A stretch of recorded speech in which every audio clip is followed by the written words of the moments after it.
الحمد لله رب العالمين، والصلاة والسلام على أشرف الأنبياء والمرسلين سيدنا محمد وعلى آله وصحبه أجمعين. أما بعد، اللهم وفقنا لما تحبه وترضى. إلهي سبحانه وتعالى waxaan weydiisanaynaa inuu xaqa nagu wada sugo dhammaanteen in sha allahu tacaala, maadaama bishii ramadaan ay fooda nagu soo hayso oo ay soo dhowdahay. waxaan halkan kusoo gudbinaynaa in sha allahu tacaala nasaaix iyo kelmado kooban oo aan uga hadli doono bisha barakaysan ee ramadaan iyo axkaamteeda iyo masaa-isha badanaa dadku ay culimmada weydiiyaan wixii aan ilaahay nooga karan siiyo in sha allah. kelimadan u horeysa waxaan ku bilaabaynaa sidee ayaynu bisha ramadaan kusoo dhoweynaynaa, see u istiqbaalaynaa shahru ramadaan almubaarak. runtii waxaan ugu soo aadan ilaahayna aan weydiisanay inuuna gaarsiiyo xilli aad iyo aad muhiim u ah, mawsim aan la dayici karin oo muhiim ah oo loo baahan yahay qofka muslimka inuu ka faa'iidaysto oo uu usii diyaar garoobo mawsimkaas sida ugu wanaagsan ee aan kusoo dhoweyn karno. waxaa ka mid ah horta marka koowaad, maadaama bishii weli aynu gaarin, inaan gacmaha alle u dhigano subxaanahu wa tacaala oo allah aynu barino, allah aynu tuugno ilaahay subxaanahu wa tacaala inuuna gaarsiiyo bisha barakaysan ee ramadaan, inuuna gaarsiiyo aan idhaahno allahuma balliqna ramadaan aanu idhaahno. dadkii salafkaha waxay ahaayeen salafu saalix, waxay ahaayeen ilaahay kuwa barya oo aad iyo aad isugu bihinbihiya ilaahay inuu gaarsiiyo bisha ramadaan ee barakaysan. markuu gaarsiiyana waxay dhihi jireen ilaahu naga aqbal bay dhihi jireen. marka bisha ramadaan markii aad aragtid oo ay dhalato, waxaa sunno ah iyada iyo bil kastoo dhalataba qofka muslimka inuu dhaho allahu akbar, allahuma ahillahu calayna bilamni waaliimaan waasalaama waalislaam, oo macnaheedu yahay ilaahay baa weyn, ilaahu bisha noogu dhali annaga oo aaminiin ah oo iimaankayagu uu taam yahay oo nabadgelyo iyo diinta islaamka ku sugan. watawfiiqi lima tuxibu watardaa rabbii warabuka allah, ilaahu tawfiiqdana waafaji wixii aad jecesho aad raalli ka tahay. markaasa waxaad bisha ku dhahaysaa bishaa dhalatay rabbigaagu iyo annagaba rabbigayaga waa allah subxaana wa tacaala. xadiidkaas imaamu tirmidi iyo keyrkiis baa wariyey inuu nebigu saa dhihi jiray bishu markii ay curato, tan ramadaan iyo keyrkeedba. waxaa kaloo loo baahan yahay qofka muslimka ah inuu ilaahay ku xamdiyo oo ilaahay uu ku shukriyo ilaahay haddii uu gaarsiiyo bisha ramadaan, oo ilaahay uu ku shukriyo, laanno acmaash saalixa wax wanaagsan oo faraxa markaa heshid ilahay baa lagu shukriya, alxamdulillah, bal sujuud shukri baa lala dhacaa.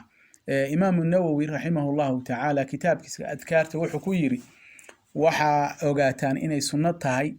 in haddii qofka muslimka ah liman tajadadat lahu nicma daahira, qofkii wax wanaagsan oo nicmaa hela,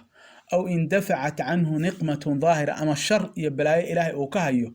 an yasjuda shukran lilahi tacaala. saas ayaa haboon buu yiri in ilaahay subxaanahu wa tacaala uu u sujuudo isagoo ku shukrinaya ilahay nicmada uu siiyey ama sharka ilaahay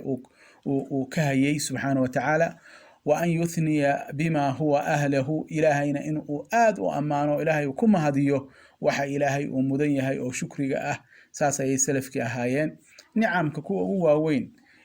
haddii ilaahay qofka uu waafajiyo daacadiisa ajar badan uu ka helayana waxaa kamid ah bisha ramadaan ee barakaysan ayaa kamid ah. runtii qofkii ilaahay uu gaarsiiyana waxa ay mudan tahay in ilaahay loogu shukriyo gaarsiinta lagu gaarsiiye bisha ramadaan. qof ilaahay uu jecel yahay ayaa ilaahay gaarsiiya. waxaadna ogaanaysaa dad badan oo mu'miniin ah ilaahay inuusan fursadda uusan siin oo ilaahay u oofsaday subxaanahu wa tacaala ramadaankii ka hor. haddii marka ilaahay adigu ku gaarsiiyo, ilaahay ku shukri subxaanahu wa tacaala, kuna farax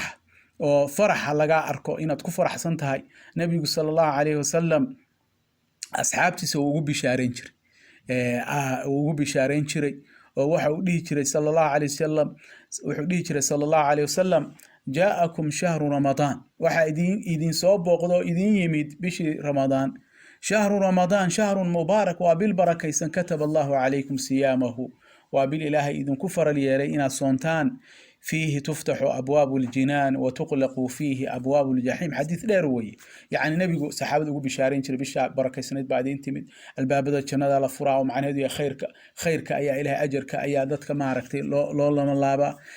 شياطين أيا لحرة الباب كنار أيا كفى إذا يستوي معنا كنا فرح نبي تهنية وحديث كلوسو دليل سدا إن أي بنانتا إن لسوق تهنيديو وحوان عكسن أو أي كميتاي بش رمضان يعيدها يوحي لمدة سلف صالح نساس بأهايين صحابتي يتابعينتي آد أي أوفر حجرين بش رمضان dhalashadeeda aad iyo aad sidii warka kan ugu muhiimsan bishii ma dhalatay ma sha Allah aad bay isugu tahnidin jireen oo ay ugu farxi jireen arinka kale muhiimka ah inta aan bisha la gaarin qofka muslimka inuu ugu diyaar garoobo ay tahay waxa weeye al-azmu qofku in uu goosto ma aragtay in laga helo ma aragtay qof منظم oo habaysan oo in uu bisha Ramadan ka faa'iideysto aysan waxba aysan iska dhumin inuu ku dadaalo ma aragtay inta aysan dhalan bo arrimiisa uu si takhdiidsado hadii xataa shaqada uu fasax ka qaadan karo oo uu tafaruqi karo uu sameeyo ala aqalli 10 bariyo u dambaysa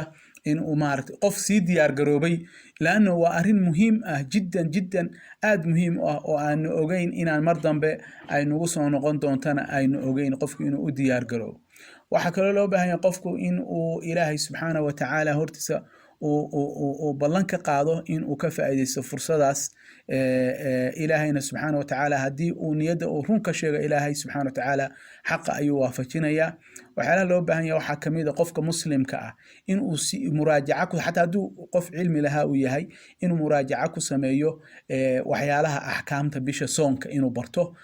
haduusan aqoon haduu yaqaanina inuu ahkaamteeda ahkaam Ramadan iyo waxa qofka muslimka ku waajibka waxyaalaha maark soonka jabiya waxyaalaha la rabo in laga dheeraado waxyaalaha maaragtay waxyaalahaas in uu qofku maaragtay uu barto ayaa loo baahan yahay haduu garanayna waa khayr haduusan garanayna dadka ahlu cilmiga weydiiyo sidii Ilaahayba uu yiri fasalu ahla dhikri in kuntum la ta'lamun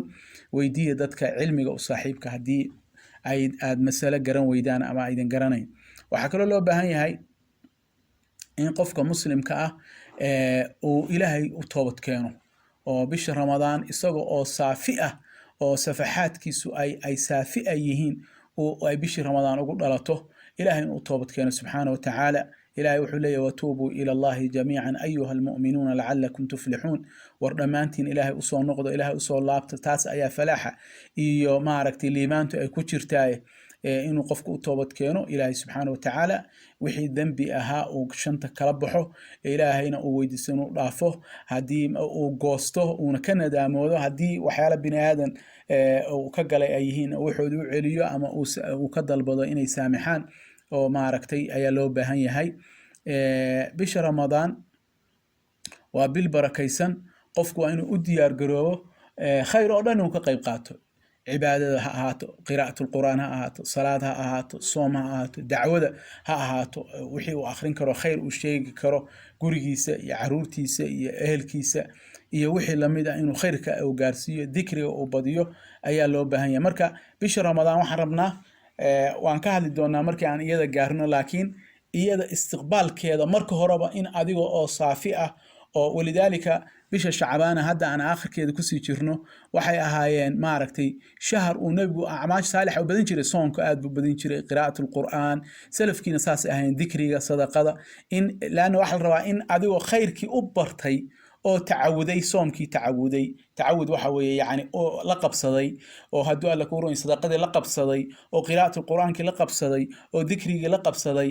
oo u bartay in ay bisha Ramadan kugu soo gasho ayaa loo baahan yahay bisha Ramadan waxaan ku istiqbaalaynaa Ilaahay toobadiisa waxaan ku istiqbaalaynaa Ilaahay daacadiisa inaan goosano Ilaahay subhanahu wa ta'ala iyo rasuulkiisa inaan ateecayno awaamirtooda raacayno wixii ay naga reebeen aan ka fogaanayno waalidiinteena inaan aan baariyin u noqono oo aan duca ka dalbano raximkeena inaan xiriirino mujtamaca aan la noolnahay muslim iyo qayra muslimba inaan maaragtay si wanaagsan ula dhaqano qofka muslimka waa ka hadli doonaa insha Allah shahru Ramadan shahrul akhlaaq inay tahay marka waxyaalahaas oo dhan ayaynu walaalayaal ku istiqbaalayna bisha Ramadan Ilaahay waxaan ka baryaynaa inuu na gaarsiiyo inagoo caafimaad qabna bisha Ramadan dhibaatooyinka dhacaya iyo amraada iyo maaragtay mixanka lagu jiro uu ka midka yahay fayruska corona iyo qayrkiis ilaahay waxaan ka baryaynaa inuu naga nabadgeliyo dhammaanteen meel kasta aan joogno intii u dhimatayna ilaahay inuu shahaado uga dhigo dembigoodana uu dhaafo ayaan ka baryaynaa allahuma balliqna ramadaan وتقبله منا إنك أنت السميع العليم هذا والله سبحانه وتعالى أعلم وبالله التوفيق والسلام عليكم ورحمة الله وبركاته